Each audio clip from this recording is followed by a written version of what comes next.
Alors, bonjour tout le monde, j'espère que vous allez bien. J'espère aussi que vous m'entendez très bien. Donc, j'ai eu à changer ma connexion la semaine passée. Et j'espère que ça passe très bien maintenant. OK? Bonjour, ça va, oui. Super. Alors, donc, je vais reprendre rapidement ce que j'avais présenté la dernière fois, vu que vous n'étiez pas du tout... vous n'attendiez pas. Et puis aussi, donc, au niveau des graphiques, vous ne les voyez pas à l'écran. Et puis, je vais vous présenter un peu donc, le maximum de vraisemblance, comme je l'avais dit la dernière fois.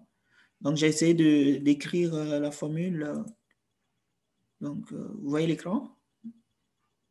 L'expression du maximum de vraisemblance, le PDF, vous le voyez? On voit les fenêtres des MATLAB maintenant. OK. Voilà, donc j'avais écrit ça un peu pour vous montrer un peu. Donc, c'est ça que j'essaie de mettre dans MATLAB pour vous montrer un peu comment est-ce qu'on pourrait faire ça et puis faire donc la maximisation donc, de la vraisemblance. Donc, il y a deux manières d'estimer essentiellement que vous avez vu. Donc, le MCO et puis le maximum de vraisemblance. Donc, le MCO, on le connaît tous. Le maximum de vraisemblance, c'est une méthode qui n'est pas paramétrique. Donc, on va faire une maximisation donc, de cette fonction-là. Donc, je vais vous montrer dans MATLAB comment ça se fait et puis l'intuition qui est derrière. Alors, donc revenons un peu ici. J'avais dit la dernière fois qu'il y avait... bon. C'est tout là. Okay. Voilà, donc la dernière fois, je disais qu'il y a une base par défaut dans MATLAB qu'on pourrait télécharger directement et je vous avais présenté cette base-là. Je vous avais dit que ce qui est bien avec cette base par défaut, c'est que il y a la base initiale comme les tables Excel. Donc, quand vous importez une base dans Excel comme ça peut se retrouver sous cette forme-là. Où la première ligne, c'est le nom des variables, et ainsi. Donc, les lignes sont ici ou bien les années, comme vous le voulez. Donc, vous pouvez aussi décider donc d'extraire donc un code que si, par exemple, je voulais juste extraire, par exemple, les variables là, sans tenir compte des titres. Donc, vous savez ce qu'on peut faire. Vous pouvez, je vais noter soit matrice égale, OK. Et puis là, je vais dire, prends-moi les données de cette table. Je veux, à partir de la ligne, ça c'est la ligne 1, n'est-ce pas? Alors, attendez, je vais voir. 21. Bon, apparemment, ça même, c'est déjà le nom de la variable. Attendez. On va prendre donc à partir de la ligne 1 à la ligne 21. Et puis, pour les colonnes, on va prendre de 2, 1, 2, 3, 4, 5. OK. Donc, on va prendre de 1 jusqu'à 5. OK. On va voir ce que ça donne.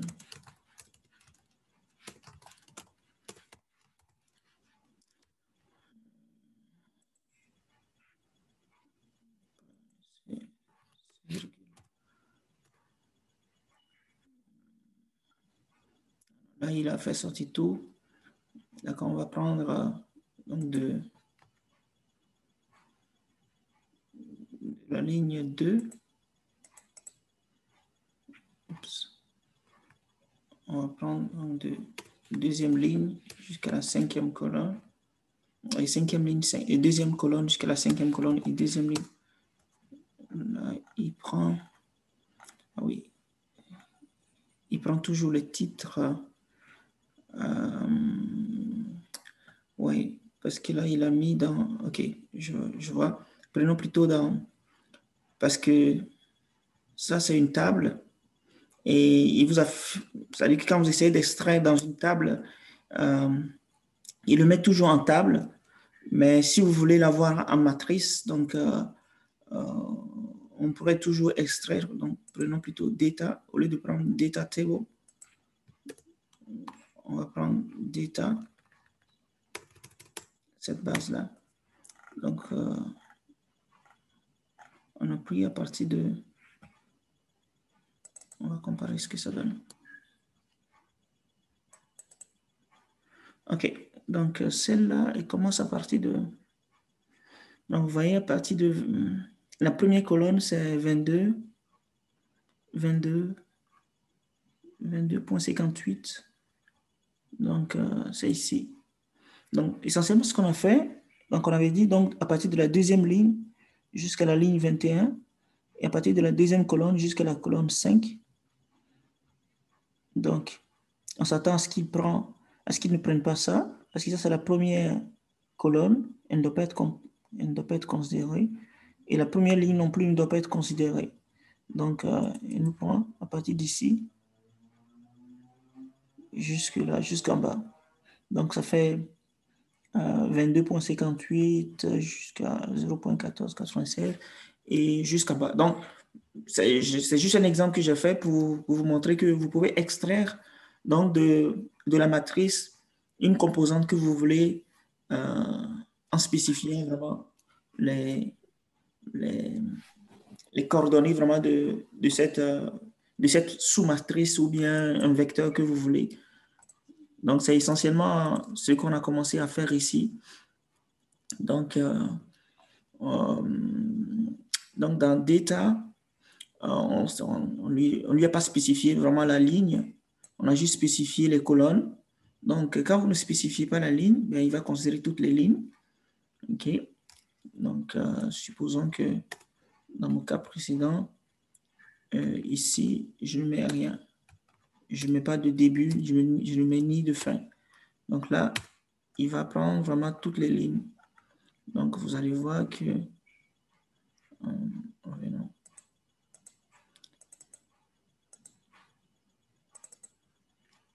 Donc, vous allez voir que ici, là, il commence à partir de 23,27. Donc là, on n'a pas spécifié de ligne, mais on a spécifié que c'est à partir de la deuxième colonne. Donc, à partir de la deuxième colonne, donc cette première colonne ne sera pas considérée, mais vu qu'on n'a pas spécifié la ligne, alors lui, il va commencer à partir de la première ligne. Donc, c'est pour ça qu'il a commencé par 23, 27, moins 0, 0, okay, 1,97 et puis 0. Donc, comme vous le voyez ici. Donc, la première ligne est considérée ici, jusqu'à la dernière ligne. OK. Et la dernière ligne, donc 47.02, 11.04, 1.89, 0.036. Alors, donc si vous avez votre MATLAB et puis essayez de taper la même chose pour vérifier, voir. Bon, de toute façon, je vais vous envoyer le code. Bon, pour ceux qui ne le savent pas, bon, mais vous qui le savez déjà, bon, en tout cas, si vous avez des questions, vous pouvez me poser sur des choses peut-être que vous voulez faire. Et voilà. Donc, comme j'ai toujours l'habitude de le dire, pour apprendre un logiciel, il faut vraiment juste se mettre à pratiquer. Il faut aller sur Google, il faut taper ce que vous voulez faire. Google va vous indiquer un peu quelques pistes et puis vous revenez un peu donc dans MATLAB et puis vous essayez de taper dans Help, qu'est-ce que ça peut vous donner? Par exemple, je mets ça, Help Size. Qu'est-ce que ça me donne sur Size? Alors, il dit que Size, donc de X, donc suppose que là, ça va vous donner, c'est une matrice, OK? Donc, ça va vous donner la taille donc, de la matrice, donc le nombre de lignes et puis le nombre de colonnes de la matrice. Donc, ça donne deux éléments. Donc, le nombre de lignes, OK? Et puis le nombre de colonnes, vraiment. OK? Donc, c'est ça. Si vous tapez size de quelque chose. Donc, tapons, essayons, voir ce que ça donne. Size data. Donc là, il donne 21 et puis 5. Donc, pour dire que le nombre de lignes, c'est 21. Et puis 5, c'est le nombre de colonnes. OK? Mais on d'état virgule 1. Le 1 ici, c'est pour dire le premier élément. OK? Donc, naturellement, ça devait nous donner 21. OK? Maintenant, tapons d'état 2. Donc, c'est pour dire que c'est le deuxième élément vraiment du résultat. Parce qu'on sait que quand on met size d'une matrice, ça sort le nombre de lignes et le nombre de colonnes. Donc, il y a deux éléments qui sont comme des outputs. Alors, si vous voulez le premier élément, donc c'est que vous voulez le nombre de lignes. Si vous voulez le deuxième élément, c'est que vous voulez le nombre de colonnes. Essayons de mettre 3, voir ce que ça va donner par curiosité. Là, il dit 1.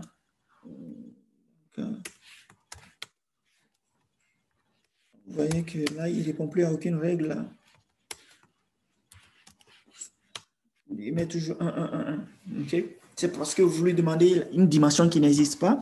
Donc, il dit que c'est 1. Donc, il y a 21 lignes et 5 colonnes.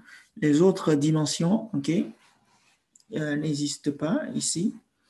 Ben, pourquoi est-ce qu'il répond? Il n'a pas mis impossible parce que dans MATLAB, effectivement, vous pouvez manipuler des matrices qui sont, c'est-à-dire, comment ils appellent ça, mais des choses en 3 dimensions. Vous pouvez manipuler ça. OK. Donc, c'est un peu ça, la première ligne. Donc, on essaie d'extraire d'abord dans cette base d'état, donc les 4 premières colonnes, parce que la 5e colonne, c'est la variable dépendante. Vu que c'est la variable y, on veut mettre tout ça dans x, ensuite on va régresser y sur x. Bref, c'est juste pour faire quelques manipulations, OK, pour vous montrer, OK, donc vous avez votre base, vous savez l'objectif que vous poursuivez, alors vous pouvez faire les choses, régler les choses mathématiquement, mettre telle variable dans telle chose, créer vos variables et ensuite commencer donc à écrire les formules maintenant. OK? Donc, vous voulez écrire une formule, mais il faut que vous définissiez préalablement donc, toutes vos variables donc, dans votre formule. C'est essentiellement ça. OK? Donc, on essaie de définir les variables. Et je vous avais raconté que, bon, ici, là, c'est vraiment pour des raisons esthétiques. OK? Parce qu'on veut bien récupérer le nom des variables. Ensuite, quand on va tracer les graphiques, on va les repositionner sur les graphiques. OK? Et c'est à cause de ça, pour des raisons de beauté. Enfin, pour une bonne présentation. Parce que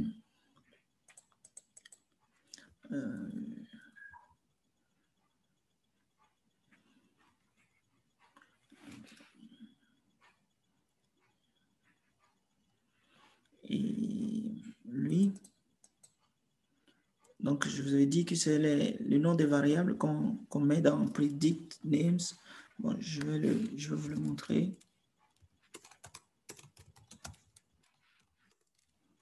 C'est le nom des 4 variables explicatives qu'on a extraites. OK, series. OK. C'est quoi ça? Ça fait quoi?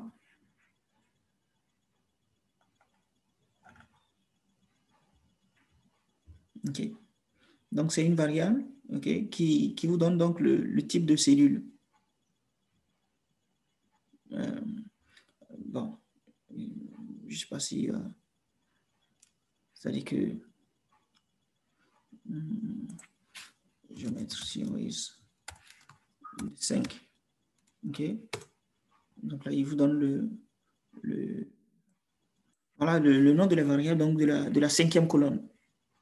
OK. Parfait. Maintenant ici, vu qu'on a mis series de 1 jusqu'à 4, donc c'est pour ça qu'il a donné, il a mis dans...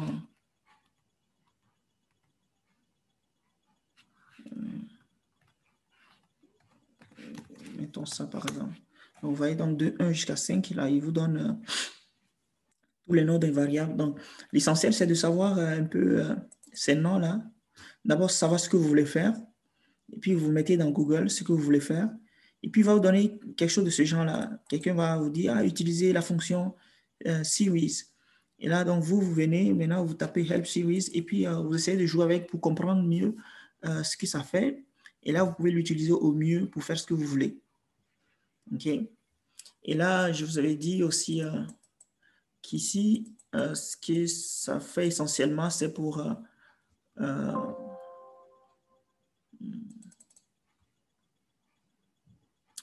le T0, c'est pour définir donc le grand T. Donc, j'aurais pu mettre égal à 21, mais c'est dangereux parce que quand vous avez quelque chose, une base de données qui s'actualise, et donc vous allez devoir actualiser aussi le 21 à chaque fois. Donc, vaut mieux le définir et ainsi, donc, si votre base change, lui aussi, il va changer automatiquement. C'est l'intérêt vraiment de la codification. Et donc, la variable Y, c'est la dernière variable donc, de notre base. Donc, on l'extrait aussi pour la mettre dans Y0. Et ensuite, on va extraire aussi le nom de cette variable-là. Voilà. Donc, on met tout ça comme ça. OK? Donc, et je vous avais présenté aussi ce que fait donc la fonction date_num. Donc, ça convertit vraiment donc, des variables, des dates vraiment en chiffres. OK? Et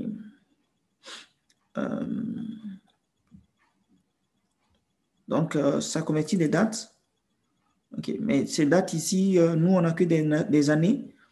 Donc, ce sont des années. Donc, vous le voyez sur l'écran, ce sont des années. Donc, on veut mettre 1 à côté. OK? Pour vous montrer que, OK, 1er janvier de chaque année. Bon, je vais mettre ça, vous allez voir. Bon, premièrement, je vais mettre date. Donc, ça vous donne ça. C'est les années de 1984 donc à 2004. Mais si je mets date,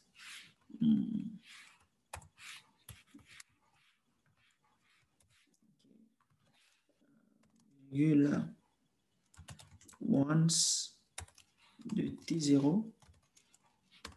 OK. Oups, désolé. Là, j'ai mis once, voilà. Ça vous permet de voir aussi en même temps les erreurs.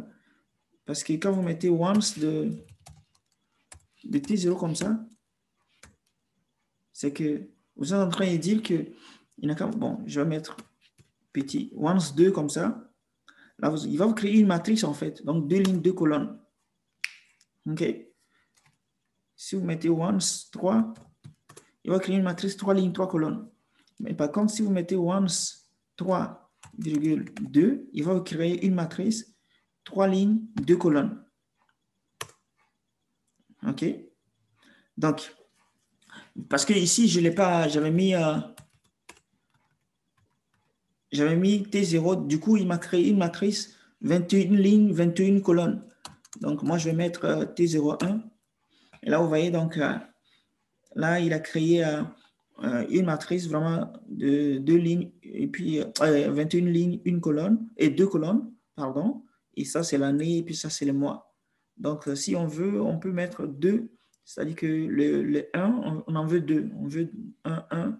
Donc, pour dire que 1984, janvier 1er. OK. Donc, c'est essentiellement, ce n'est qu'un amusement, juste pour pouvoir faire ce que je veux. Donc, quelque chose que j'ai dans l'esprit, j'ai envie de représenter ça dans MATLAB, vous voyez? Donc, ça vous donne vraiment quelque chose qui ressemble à une date. 1984, janvier, 1er janvier 1984, 1er février 1984. Et donc, vous pouvez maintenant convertir vraiment cette date-là en chiffres. OK? Bien sûr, on n'était pas obligé de mettre le mois et puis le jour là-dessus pour qu'on puisse transformer ça, mais ça uniquement pouvait passer. Essayons, vous allez voir. Date, num, OK? De dates. Vous allez voir, ça va donner quelque chose. Mais sauf qu'il redonne juste ça. OK? Parce que les num, les dates, eux-mêmes sont des chiffres. OK? Vu que ce sont des années déjà, donc c'est parfait. ça ne, ça ne, ça ne peut pas vous changer sans encore un autre chiffre. OK? Et si vous faisiez ça, je mettais 1, puis vous faites date num de tout ceci. Oups. Pourquoi?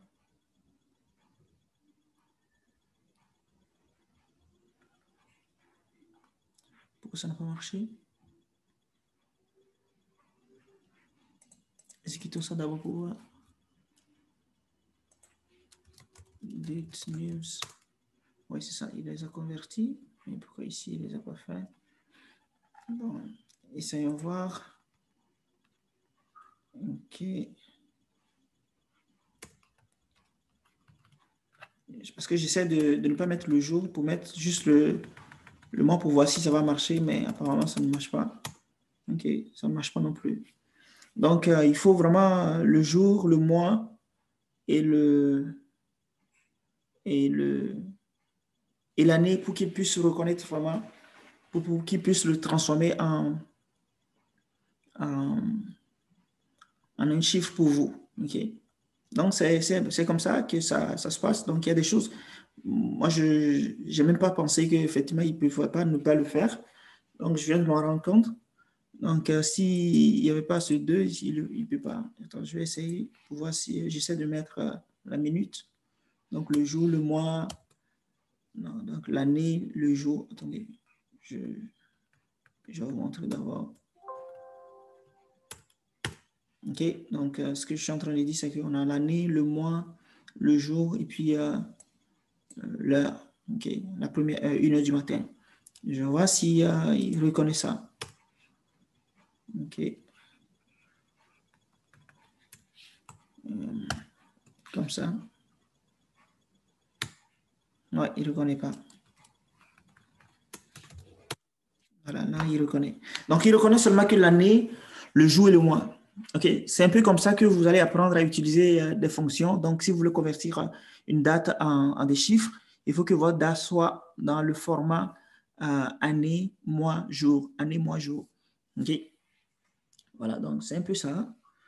Et puis, une fois que ceci est fait, on va apprendre à faire donc notre figure. Donc là, c'est juste que je mets une figure et puis il n'y a rien qui va afficher là-dessus. Puis, ce qu'on fait maintenant, c'est que là, je vais plot, je vous l'avais expliqué la dernière fois que ça représente en fait des graphiques. Alors, la première variable que vous mettez, c'est la variable l'axe des abscisses. OK, donc vous allez voir que, non, c'est l'axe des abscisses. Alors, quelqu'un peut me dire, d'accord, je vais faire ça. Je vais copier. Et puis, je vais mettre ici, au lieu de date nums, je vais mettre les dates. OK. Alors, donc, ça, c'est l'axe des abscisses. Et ça, c'est les variables explicatives qu'on a. Donc, c'est une matrice ici. Donc, chaque élément va être... Donc, l'avantage de plot ici, c'est que même si vous êtes en train de représenter plusieurs vecteurs, donc une matrice sur un vecteur, il sait que, OK, il va prendre chaque vecteur donc dans cette matrice-là et le représenter donc en fonction de ça. Et ça, c'est donc une option. Donc, pour dire que vous voulez grossir ou réduire peut-être la taille donc, de votre graphique, de vos courbes. Donc, c'est 2. Donc, moi, j'ai dit double, doubler, ou bien vous pouvez mettre 0,5. Je vais le compiler. Et puis, on va voir. Alors, je vais partager l'écran avec vous. Voilà. Donc, voici la courbe. Donc, de 1980 à 2005. Enfin, 2004, 1984, 2000. Et voilà. OK. Alors, je vais le...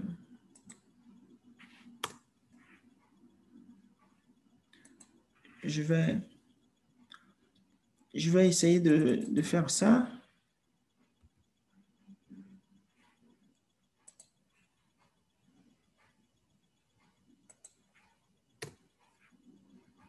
Et là, quand j'ai utilisé le date num, là, par contre, il n'y a pas de différence dans la représentation. J'espère que vous avez remarqué. La seule différence, c'est juste que ça s'est réduit un peu.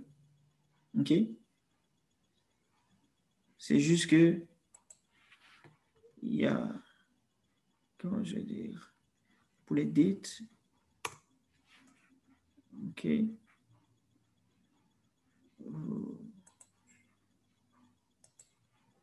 Donc, pour ça, quand je prends les dates, il y a un grand espace, un grand vide qui apparaît.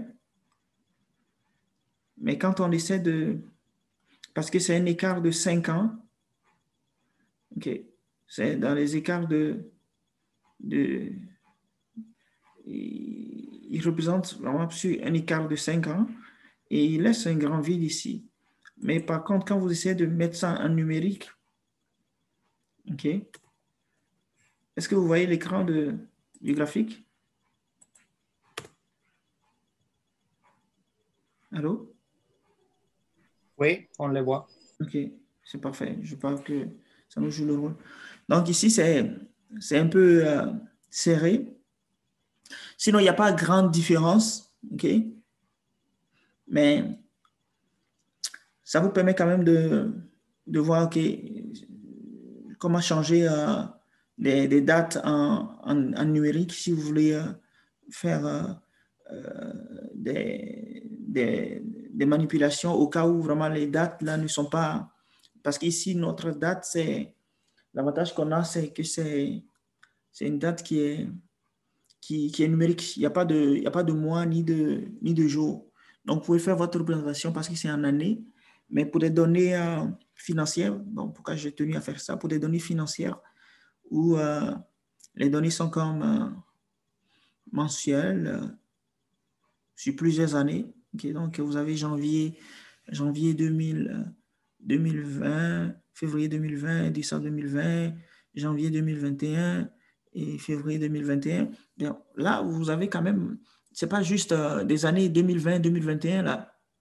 Du coup, vous ne pouvez pas représenter le graphique en mettant...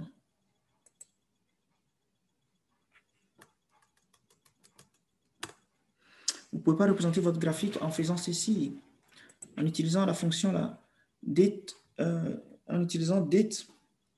Vous ne pouvez pas utiliser ça. Parce que date n'est pas une variable numérique. C'est pour ça qu'il est important de pouvoir convertir donc votre variable date en une variable numérique. Donc, c'est essentiellement la raison pour laquelle je vous montre ça, quoi. Donc, faire des statistiques descriptives avant de pouvoir, avant de faire la régression économétrique. OK. Voilà, donc la dernière fois, j'avais expliqué que, bon, ça, c'est des fonctions qu'on utilise pour pouvoir ramener donc tout ce qui était en numérique en date. Donc, on va ramener la notation. Okay, vous pouvez apprendre là-dessus. J'ai mis les commentaires donc vous pouvez lire ou bien vous-même vous tapez pour voir ce que ça fait. Essentiellement, ça vous ramène, vu qu'on avait converti en numérique, ça nous ramène un peu les numériques en date. OK? Donc, si vous voyez bien, on définit d'abord l'axe des abscisses. Bon, OK, c'est l'axe des abscisses qu'on veut. C'est l'axe des abscisses qu'on veut. Où est ça? Voilà, c'est pour dire que c'est l'axe des abscisses on veut changer. Et donc de la première ligne, enfin, du premier élément jusqu'à la fin. Ensuite, on va changer ça en mois, année, OK? on va juste changer l'axe des abscisses. Ça, c'est en année. Et puis, on va garder un peu le type.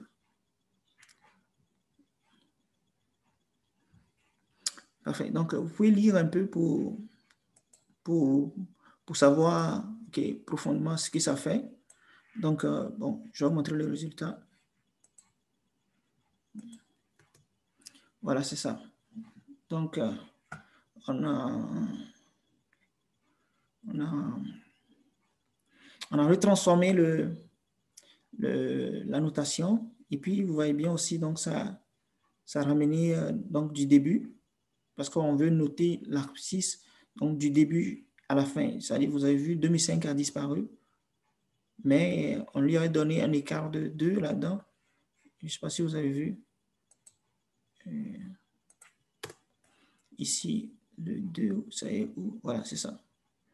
Donc, le pas, donc, comment ils appellent ça? La marche, donc de 2, donc de 1 jusqu'à la fin, maintenant de 2. Donc, c'est comme ça qu'on va numéroter l'axe des abscisses, quoi. OK?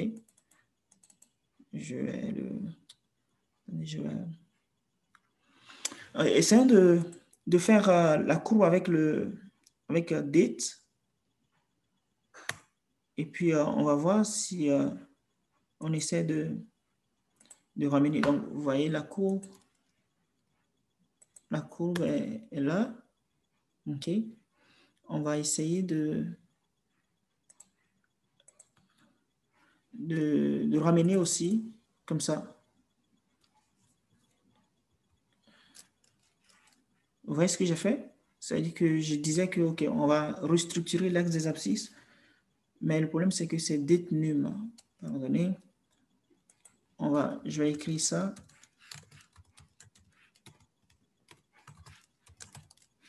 Égal. Donc là, je vais le faire pour date. De 1. On va...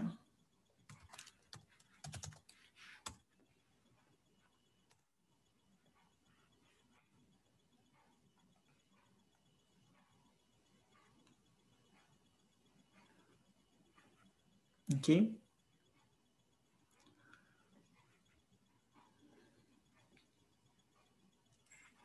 Parfait. Donc, il nous dit qu'il commençait donc de 1980 à 2005. Voyons voir ce que le résultat donne.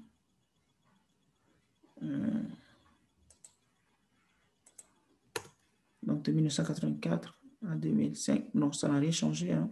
Mais ça a juste numéroté de 2. Mais il n'a pas concaténé. Mais par contre, l'autre, ici,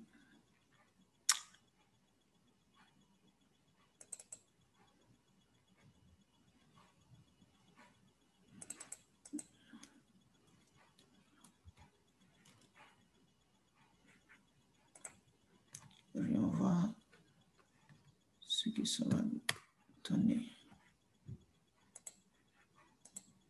Ça ne change pas non plus. Pourtant, si on fait le date,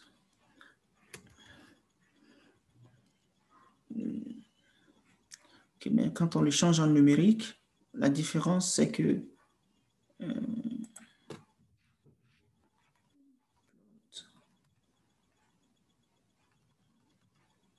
OK. Donc, on le remplace et puis on le change en numérique. Quand on ramène la courbe, on se rend compte qu'il le fait bien. C'est-à-dire qu'il ramène... Attendez, je ne sais pas si vous voyez la même chose que moi. OK. Voilà, il le fait bien dans le sens que la courbe commence dès le départ, donc la numérotation donc, du début de l'année est bien faite. Bon, ça, c'est des choses que vous allez découvrir un peu, les caprices donc, de la machine pour bien faire les choses. Donc, vous allez découvrir, OK, quand vous faites ça, ça ne marche pas bien. Donc, quand je dis, c'est pour des raisons de présentation. Quelqu'un d'autre ne serait pas du tout dérangé que sa courbe commence quelque part ici pas nécessairement contre le mur, quoi. Donc, ça, c'est le moindre des soucis. Mais quand on a l'habitude de faire les graphiques, on veut que ça soit vraiment beau, quoi. Donc, c'est à cause de ça que je vous montre vraiment ça. C'est vraiment dans la pratique, dans les rapports, peut-être dans vos mémoires et tout, que ça vous sera utile si vous voulez utiliser MATLAB pour faire ça. Ensuite, parfois aussi, si vous voulez voir ce qui a l'effet d'une récession, donc vous pouvez mettre récession plot. Je ne sais pas si il va nous fournir ça. Récession plot. Okay. Il nous dit que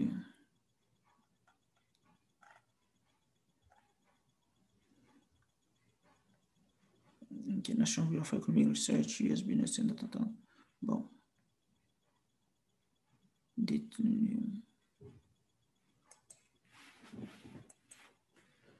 Bon, on va regarder les pages de référence pour Recession Plot.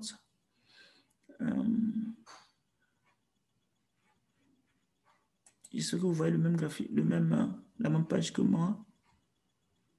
Non? Ok, voilà. C'est ça. Donc,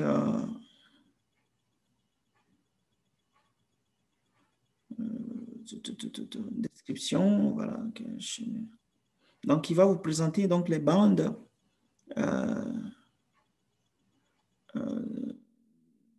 Des bandes donc pour les courbes de récession. Donc, si vous mettez donc, name et value, donc ça uses additional options specified by one or more name.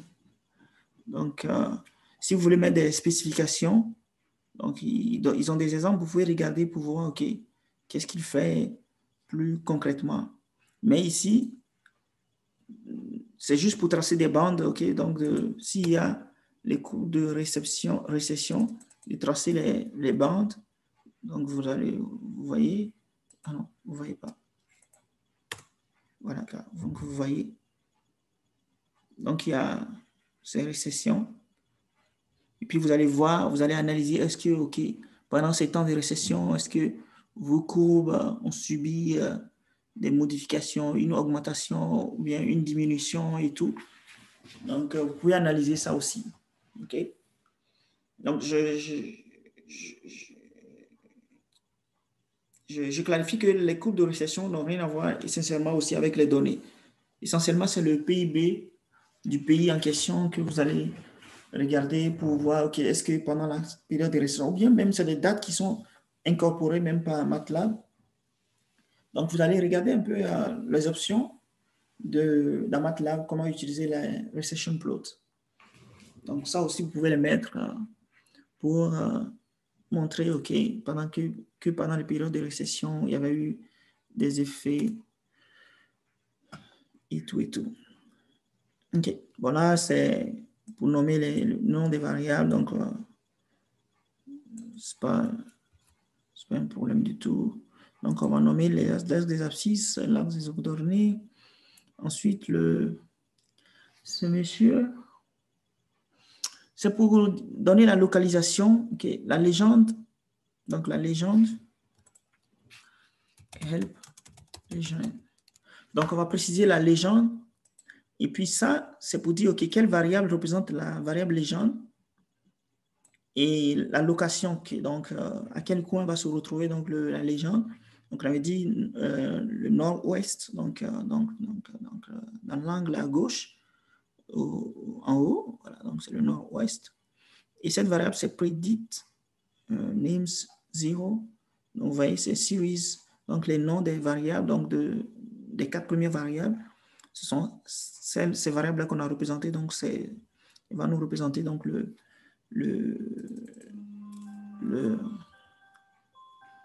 va nous représenter donc la légende que je vais vous montrer ce que ça donne comme résultat. Voilà, donc il reste dans le coin à l'ouest là. OK. Et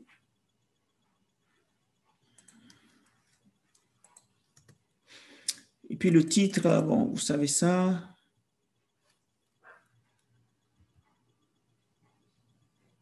OK. La grille et puis le axis. Donc, on va tracer les grilles dans les graphiques.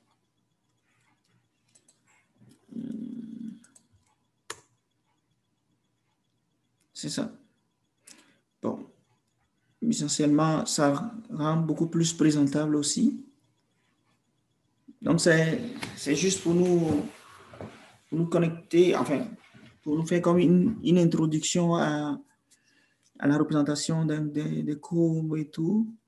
En même temps, bon, ça nous permet de voir quelques commandes MATLAB et ça nous introduit aussi, donc, nous familiarise un peu donc, à MATLAB, donc un peu ça, parce qu'il n'y a pas grand-chose à faire. Donc, je fais essentiellement la même chose pour Y. Donc, il n'y a rien de différent. Il n'y a rien de différent pour le Y. Donc, je vais le compiler. Ah oui, il y avait quelque chose, j'avais oublié. Il y avait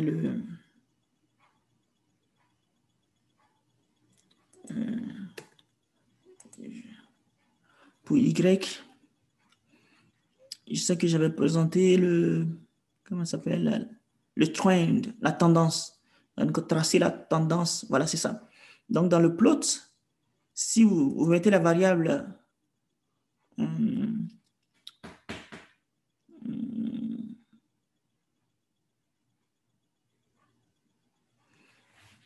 la variable donc des abscisses, c'est l'abscisse. Ensuite, l'ordonnée. Et puis, ça vous permet de tracer le trend. OK? Cette fonction-là.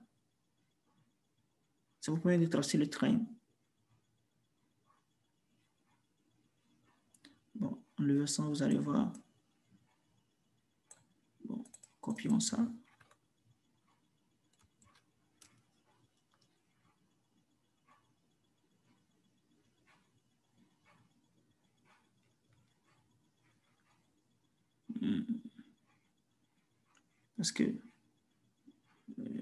Parce que ça trace juste le Y0. OK? Le Y0.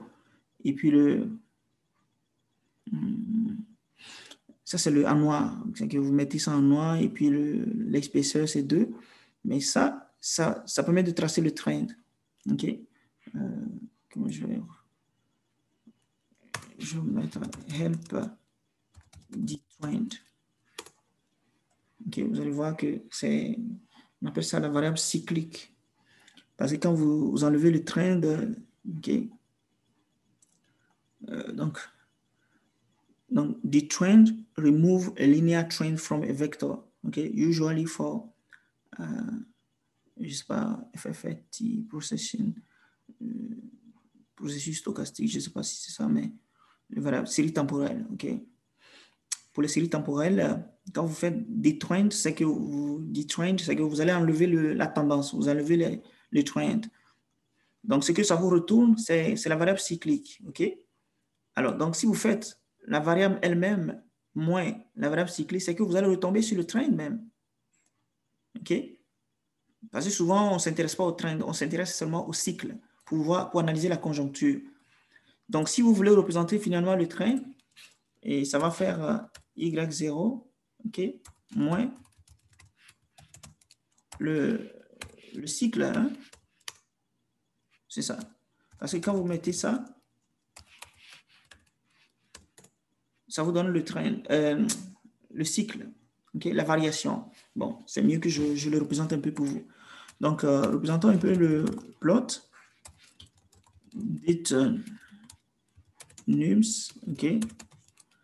Et puis, on va représenter le Y0. Non, on va représenter le dtrend 0.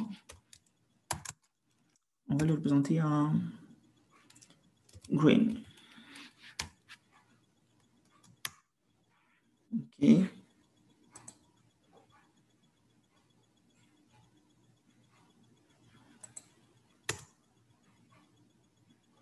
Parfait. Donc, ça, c'est est-ce que vous voyez la tendance, le cycle, la variation cyclique. Et puis, je vais représenter le Y0 même dessus. Donc,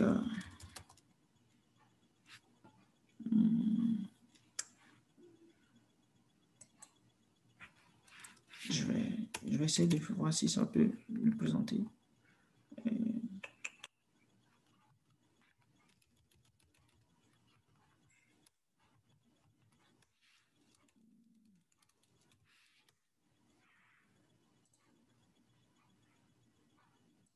Oups. Ah non, attention. J'ai pas préservé le graphique. Il a écrasé. Alors, donc, il faut faire hold on. OK. Hold. J'espère que vous me suivez bien. Donc, hold on. Et puis là, je vais faire le graphique donc du cycle. Ah, vous ne m'avez même pas vu ce que j'ai fait.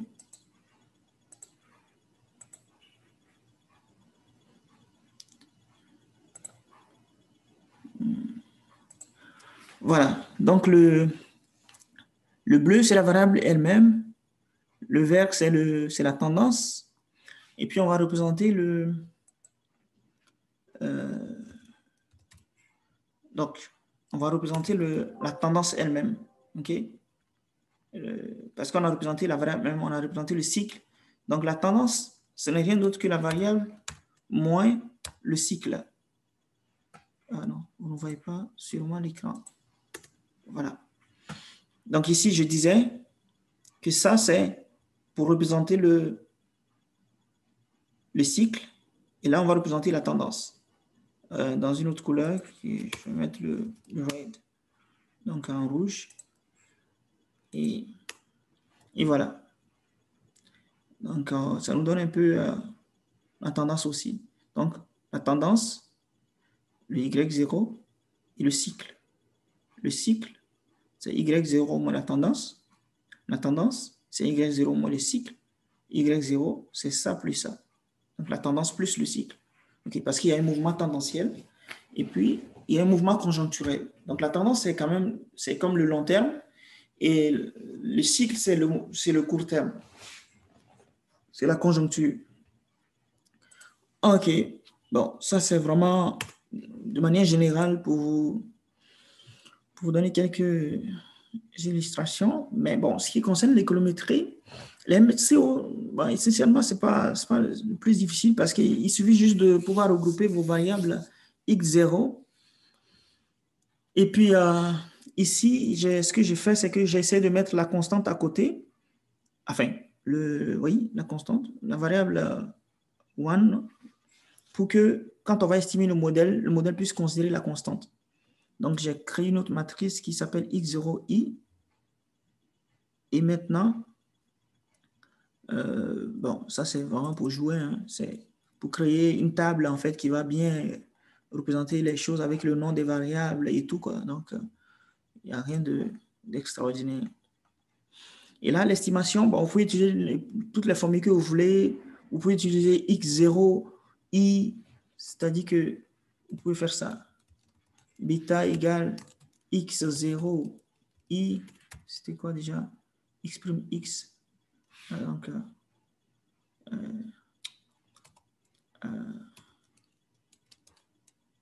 ouais. Prime étoile x0i. Ok, vous prenez l'inverse de tout ça.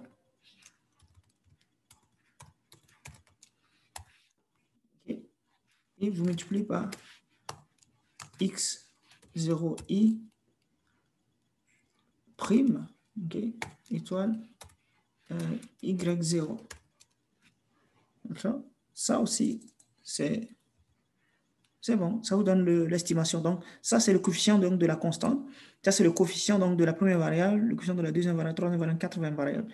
Ou alors, vous utilisez estimate égale. Donc, vous voyez, donc anti-slash et puis ça, et donc il va faire la régression exactement comme ça, la même formule qu'il utilise. Parce que vous voyez le coefficient, c'est la même chose. Moins 0,22, 117, moins 0,04, donc c'est la même chose. OK? C'est le même coefficient qu'il vous donne. Ou alors vous utilisez le fit LM le data table directement. Et puis, il vous donne aussi les coefficients. Donc, il y a 3 formules essentiellement. Le fit LM, la formule directement, ou bien ça, ou bien regress. Non, regress, je ne sais pas si c'est... Ouais, regress, c'est MATLAB aussi le fait. Parce que parfois, je confonds MATLAB et puis Stata. Ouais, regress aussi, je pense que ça s'utilise aussi dans MATLAB. Attendez, je vois. Je pense que c'est... regress, vous mettez la variable y0 d'abord et puis vous mettez x0 i. Je pense que c'est ça.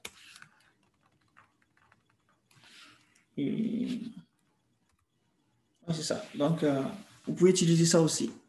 Donc, il y a plusieurs manières dont pour estimer MCO. Et comme je l'ai dit, l'objectif principal n'est pas l'estimation de MCO en tant que tel, mais c'est de pouvoir valider ce MCO. C'est-à-dire que après avoir estimé le MCO, il faut pouvoir dire est-ce que c'est bon ou c'est pas bon. Okay, donc, ce sont les différents tests en fait qu'il faut faire maintenant. Parce que là, à partir d'ici, vous pouvez récupérer tous vos erreurs. Hein. Vous pouvez calculer epsilon. Maintenant, vous pouvez vous mettre à calculer epsilon. Epsilon, vous savez que c'est y0 et y0 moins x0i fois bêta. Vous savez ça, non? Et ça, c'est epsilon. Donc, il vous donne en fait les erreurs. Et puis, ben, vous pouvez voir si ces erreurs-là sur une loi normale. Ok, je pense que... Maintenant, comment voir si les erreurs sur une loi normale?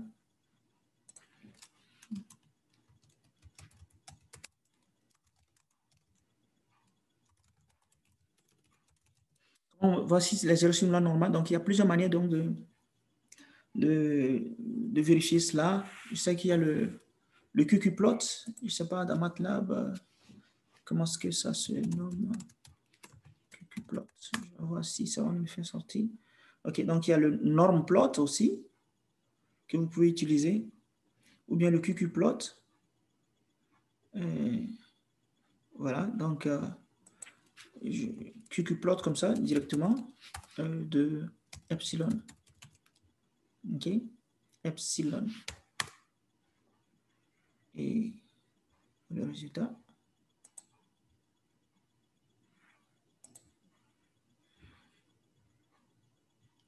C'est pas du tout normal. Non, vous ne voyez pas. Voilà, donc il nous donne cette représentation-là. Normalement, si c'était normal, vous allez voir que il va se mettre, il y aura un ajustement. Ça va suivre donc la première.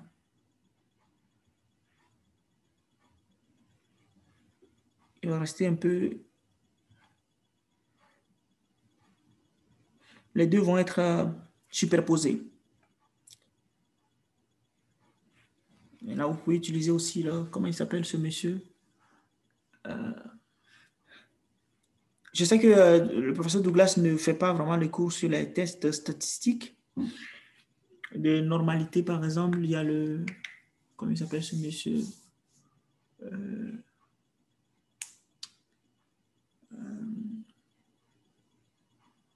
Jacques Béra. Jacques Béra. Je ne sais pas si Jacques Béra... Moi, j'utilise beaucoup Stata, donc... Jacques Béra... Ou bien, il y a le Kolmogorov-Smirnov. Je ne sais pas si vous avez déjà entendu parler de ça, le test de Kolmogorov-Smirnov. Kolmogorov-Smirnov. Attendez, je vais le mettre dans le truc pour vous. Test de normalité.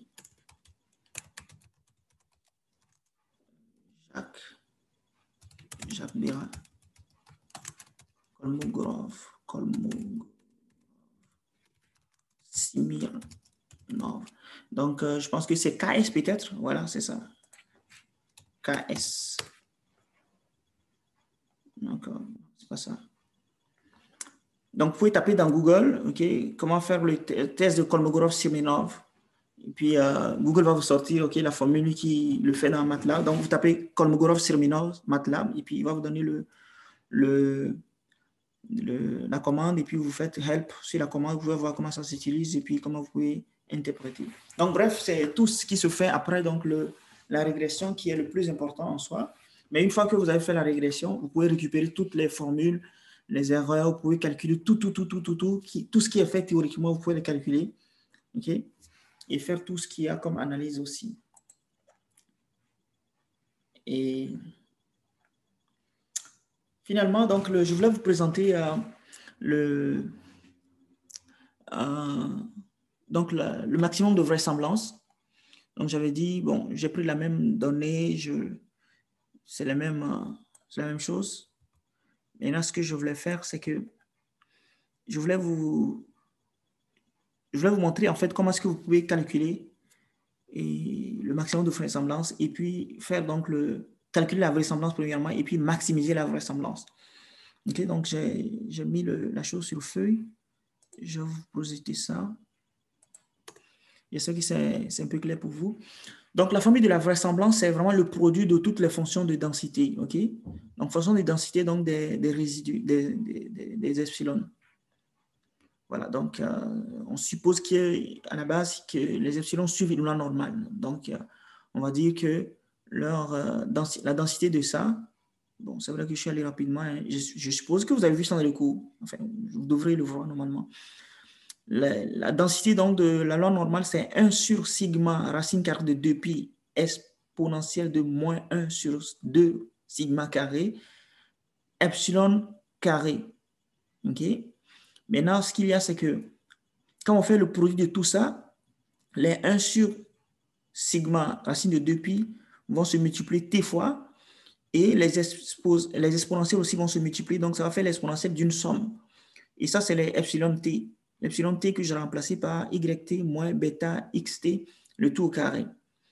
Et que vous prenez le log maintenant de tout ça, ceci va revenir en bas. Donc, ça fait moins log de sigma racine de 2pi moins, OK, donc plus log de exponentielle. Or, log de exponentielle, ça va vous donner juste ça. Donc, il va rester juste ça, qui est moins 1 sur 2 sigma carré, la somme de tout ça. Et je vous fais comprendre que cette somme, c'est vraiment y moins bêta, non, x bêta, pardon, le bêta reste ici, x bêta prime, multiplié par y moins x bêta. OK, c'est ça. Quand vous multipliez un vecteur par lui-même, ça donne la somme des carrés. Okay, on a déjà vu ça plusieurs fois. Donc, ce qui fait que si vous voulez faire la somme, vous voulez calculer la vraisemblance, mais il faut juste connaître ces valeurs et puis dire, OK, la vraisemblance est donnée par ça plus ça. Maintenant, le truc, c'est que ça, c'est une somme. OK? Vous pouvez le calculer de plusieurs manières, mais voici comment je l'ai fait. Notez bien ça, il y a cette partie et cette partie que je vais faire. Alors, donc, premièrement, j'ai initialisé en disant que ça fait moins t log de sigma 2pi exposant 0,5, donc racine carrée de 2pi. Okay, donc, la première partie, c'est ça. Et puis, j'ai dit, OK, je prends une fonction qui va être une fonction de bêta. En fait, ça, c'est la manière de définir la fonction. Hein. Le fait de dire arrobase ou bien a commercial, en parenthèse bêta, c'est pour dire que bêta sera la variable dans cette expression qui suit. Et là, vous voyez ce que j'ai mis? J'ai pris le moins LL, donc cette expression, plus 0,5, donc demi sigma, le tout exposant moins 2. OK? Donc, mon expression qui est à droite, ici. Bon, parce que le sigma carré, s'il monte, ça fait sigma exposant moins 2. OK? Donc, 0,5 fois sigma exposant moins 2. OK? Maintenant, multiplié par cette expression-là. y moins bêta x prime fois y moins bêta x. OK? Et donc, c'est lui que j'ai mis ici. Donc, une fois qu'on aura... Bon, si vous vouliez, vous auriez pu ne pas mettre... vous pouvez mettre tout ça en même temps directement ici. Moi, je l'ai mis en 2 temps, mais vous auriez pu mettre tout ceci là. Donc, vous avez votre fonction qui est en fonction de bêta, qui est la vraisemblance. Donc, quelque chose qui est théorique que vous avez introduit dans MATLAB. Et puis, il y a une fonction dans MATLAB qui fait la minimisation. Alors, donc, pour faire une minimisation, alors que vous voulez une maximisation, donc tout ce que j'ai fait, c'est que j'ai minimisé alors l'inverse de ça, de la vraisemblance. Donc, c'est pour ça que vous allez voir, c'est plus ici, alors que dans la feuille, c'est moins. Donc, j'ai appliqué un moins là-dessus. Et puis ici aussi, j'ai mis moins. Donc, j'ai appliqué un moins là-dessus pour faire la minimisation de l'opposé. Donc, ça sera une maximisation. Donc, je ne minimise pas la vraisemblance, je minimise l'opposé de la vraisemblance. Donc, ça redeviendra comme une maximisation de la vraisemblance. Et donc, c'est ça en fait ce que ça fait le fmin search. Et puis, donc, de la fonction. Donc, recherche-moi le minimum de ma fonction fern. Et puis, commence le processus à partir donc d'une valeur initiale 3. Bon, vous pouvez mettre n'importe quoi là-bas. Hein. L'essentiel, c'est que ça soit proche donc de votre valeur de bêta. Donc,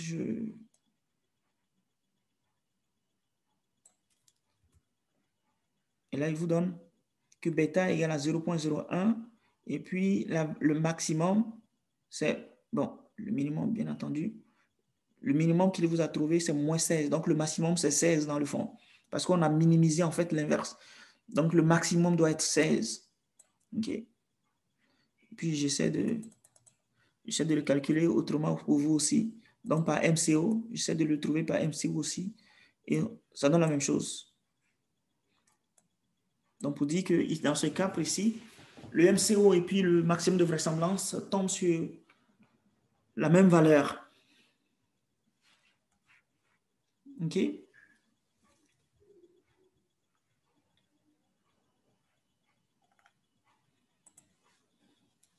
Est-ce que tout va bien?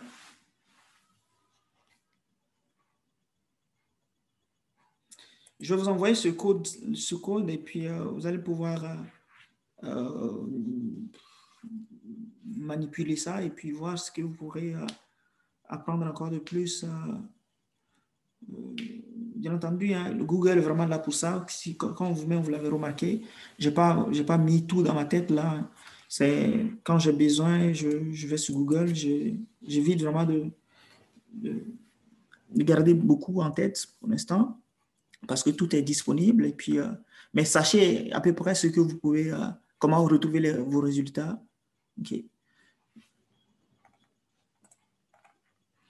Je pense que ce serait bien que je vous présente un peu tout ceci. Comment faire donc les tests après donc une estimation. Ça doit être beaucoup plus intéressant. Faire les tests de normalité, les tests d'homocédasticité, tests d'autocorrélation, des erreurs. Bon, ça ne va pas nous prendre une séance, mais bon, je pense que si pour ceux qui le veulent, je pourrais vous faire, mais ça ne vous sera d'aucune utilité hein, pour le cours, bien entendu. Donc, c'est juste comme ça. On pourrait faire ça peut-être le vendredi prochain. OK? Est-ce qu'il y a d'autres questions?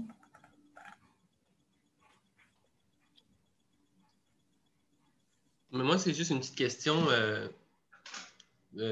Au début, le fichier, comment on fait pour importer un fichier comme, mettons, CAPM Data puis l'utiliser dans le MATLAB?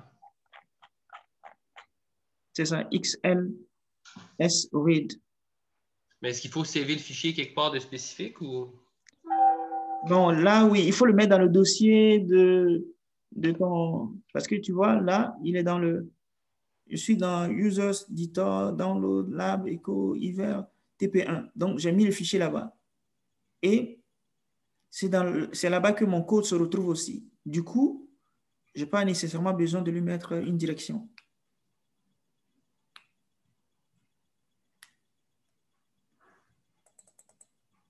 Tu vois? essaie de le faire aussi comme ça. OK. OK. Bon, donc, disons, vendredi prochain, je vais essayer de trouver les codes pour vous présenter un peu les tests de normalité, de corrélation, et les consorts pour que vous puissiez apprécier votre modèle après l'avoir estimé pour pouvoir dire oui, c'est bon, non, ce n'est pas bon, quoi. OK? OK.